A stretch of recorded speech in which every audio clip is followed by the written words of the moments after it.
Umirik ang sasakyang yan ng suungin ng baha sa bahagi ng Mother Ignacia Avenue, Quezon City. Kasunod po yan ng malakas na ulan na bumuhos kaninang tanghali. Nag-zero visibility sa ilang lugar gaya sa EDSA Balintawak. Ilang rider din ang sumilong muna sa ilalim ng mga footbridge.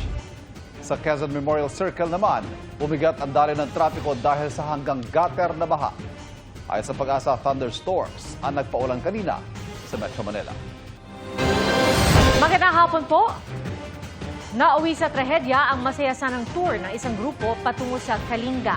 Nahulog ang kanilang van sa isang bangin sa Mountain Province. 5 ang patay at 9 ang sugatan. Nakatutok si Darlene Kai. Wasak at nayupi ang van na ito nang mahulog sa bangin na nasa 50 metro ang lalim at bumagsak sa ilog pasado alas 9 kagabi sa barangay Poblasyon sa Danga Mountain Province. Dead on the spot ang driver at 4 na sakay. Siyam ang sugatan na isinugod sa ospital. Gamit ang mga lubid, nagtulong-tulong ang mga kawani ng BNP, BFP, LGU at mga residente para makababa sa ilog at maiakyat ang mga biktima. Batay sa paunang investigasyon ng PNP Cordillera Administrative Region, sakay ng van ng 12 turista, isang tour coordinator at driver. Papunta raw ang van sa Buscalan, Kalinga na kilalang tourist spot. Galing sila ng ibang lugar pero nag-convince sila sa Manila. Ang purpose nila is to visit the famous Apuang Wood. For now, hindi pa natin ma-identify talaga kung anong totoong nangyari. Hindi madulas yung kalsada dahil hindi umulan.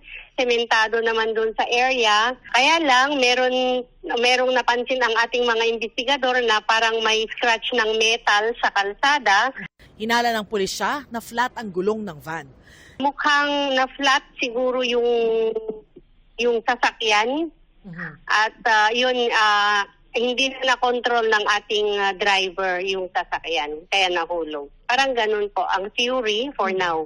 Naghihinagpis ang pamilya ng van driver na si Vance Hernandez Jr.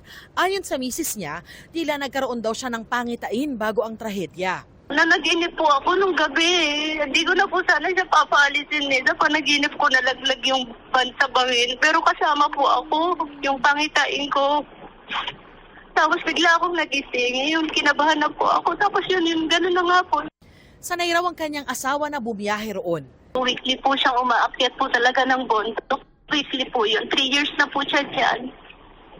3 years na po ngayon pa nagkaganyan. So sanay na po siya talaga doon sa Opo. ruta.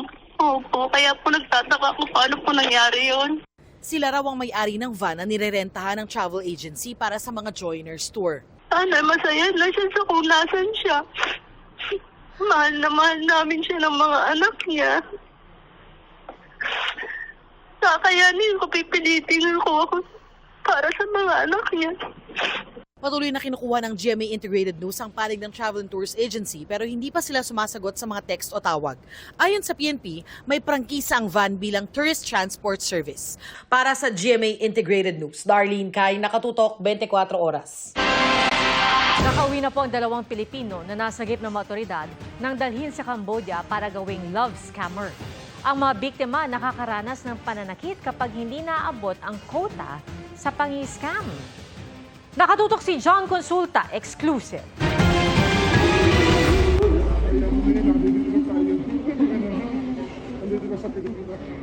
Yan ang emosyonal na tagpo kaninang umaga sa NAIA nang salubungin ng kanyang ina ang Pilipinong sinagip sa Cambodia. Kasama ang isa pang Pilipina, sinundo sila ng Philippine Embassy sa Cambodia mula sa pinagdalhan sa kanilang scam farm. Pasalamat lang po kami sa iyakan sa embassy po ng Cambodia, lalo na po sa DOJ at sa KMGS po na gumawa po ng way sa amin para makaligtas po kami sa yung trafficking na dinanas po namin sa Cambodia. Nag-ugat ang rescue operation matapos ipadala sa GMA Integrated News ang video ng biktima habang nakakulong sa isang scam farm. Pinangakuan siya ng trabahong call center sa Thailand na may sweldong $1,000. Pero sa Cambodia siya dinala at ginawang love scammer at nakatikim pa ng pananakit. Ayaw po kami nila pauwiin. Sabi po nila papatayin daw po nila kami pagka nagsumbong po kami sa inyo kasi yung mga nasa taas daw po dito is nasa triad or sindikato daw po. Tulungan niyo po kami, please po. Gusto na po namin umuwi.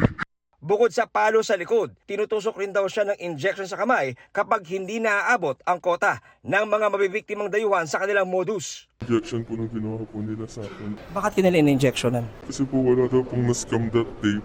Mas naging porsigido raw siyang umuwi ng ang pinapatarget sa kanya, mga OFW sa Saudi Arabia.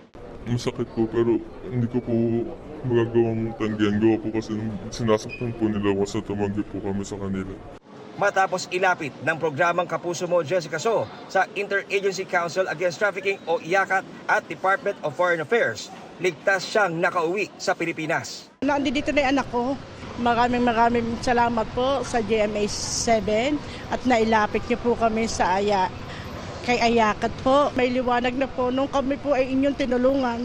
Sasailalim sa interview ng Immigration, NBI at IACAT ang ating mga kababayang nasagip sa Cambodia para makapag-backtrack ang mga otoridad so kung paano na-recruit bilang scammer ang ating mga kababayan sa ibang bansa. Para sa GMA Integrated News, John Consulta, nakatutok 24 oras. Sinalakay ng NBI ang isang planta sa Bulacan na pag-aari raw ng mga Chino. Bistado ang toneladang kemikal, kabilang ang sangkap umano sa paggawa ng bomba. Nakatutok si Darlene Kai. Sa bisa ng search warrant, nilusob ng NBI ang plantang ito sa Marilao, Bulacan. May mga nakaimbak daw ditong nagagamit umano sa paggawa ng mga pampasabog. Natagpuan doon ang 20 tonelada ng finished product na sodium tungstate. Sodium tungstate also has military applications, especially for artillery and mga missiles. Sabi raw ng mga nagtatrabaho sa planta, ready for export sa China at Amerika ang mga kemikal. May natuklasan ding iba pang kemikal tulad ng nitric acid na ginagamit din daw sa paggawa ng bomba. Nakita natin, ang daming tungsten, yung nitric acid, basta paggawa ng bomba. Segundo, nakakatakot ito, baka mapunta sa kamay ng hindi dapat.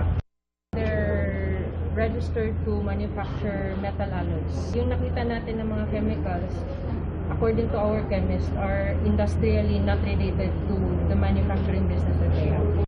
3 buwan daw nagmanman ng NBI bago nila sinalakay ang planta. Napag-alaman nilang pagmamayari ito ng Chinese nationals. Kaya pa iimbestigahan kung paanong nairehistro ang planta.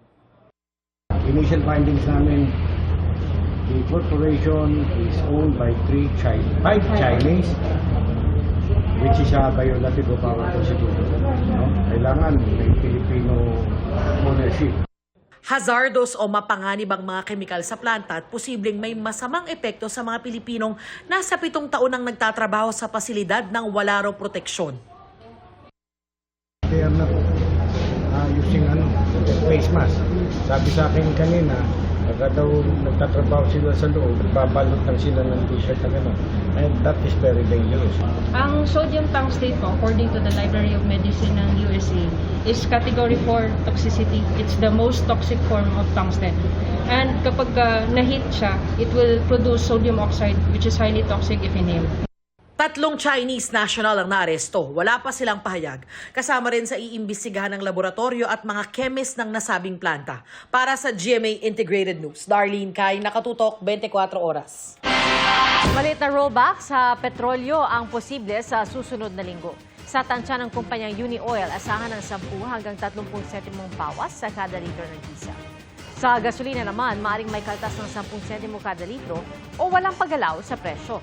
Taliwas po ito sa naunang forecast ng Energy Department na posible ang taas presyo sa gasolina at diesel habang sa kerosene, maaaring dagdag o bawas ng 20 sentimo ang presyuhan na dahil daw sa posibleng epekto sa global trade ng inanunsyong tariffs o taripa ni US President Donald Trump.